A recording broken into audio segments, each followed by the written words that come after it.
সরকারি জনস্বাস্থ্য ও কারিগরি বিভাগের তরফে পূর্বস্থলী 2 নম্বর ব্লকের ঘূর্ণি গ্রামকে সজল গ্রাম হিসেবে চিহ্নিত করা হলো। এদিন শনিবার ঘূর্ণি গ্রামের 250টি পরিবার পিএইচির মাধ্যমে তাদের বাড়িতে পৌঁছাবে পানীয় জল। জলজীবন মিশন কার্যক্রমে প্রতিটি পরিবারের পানীয় জল পৌঁছানোর কার্যক্রম নিয়েছে রাজ্য সরকার।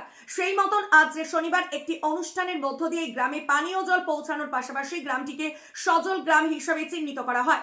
জানা গেছে পূর্বস্থলী 2 নম্বর ব্লকের বক্সিমপাড়া পঞ্চায়েতের ঘূর্ণি হালদি নপাড়া ও সাতপতা গ্রামে পিএইচির মাধ্যমে পৌঁছাবে পানীয় জল। এই ট্যাঙ্ক তৈরির কাজ শেষের দিকে আজ শনিবার প্রথম পর্যায়ের ঘূর্ণি গ্রামে পানীয় জল পৌঁছানোর কাজ শুরু হলো। এর পরবর্তী সময়ে হালদি নপাড়া ও সাতপতা গ্রামেও পৌঁছাবে পানীয় জল।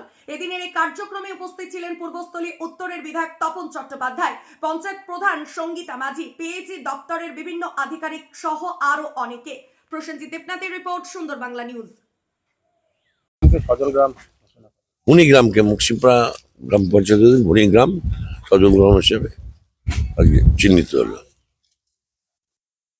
কতগুলো পরিবার বসবাস করে? 250টা পরিবার বসবাস করে, প্রত্যেকেই জল পেয়েছে। পাশে সাতপোতা গ্রাম আছে, হালদিপাড়া গ্রাম আছে, এগুলো পরবর্তীকালে আবার সজল গ্রাম হিসেবে স্বীকৃতি লাভ করবে। আজকে শুধু ঘূর্ণি গ্রামটা হলো।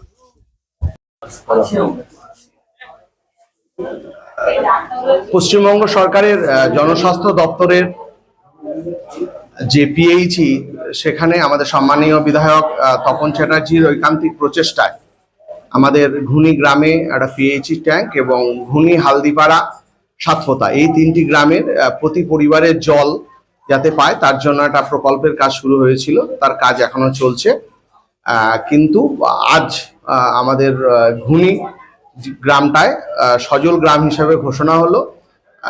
ট্যাঙ্কির কাজটা কিছুটা এখনো বাদ আছে, বাদ বাকি ডাইরেক্ট প্রতিটি পরিবার আজ থেকে জল পাবে।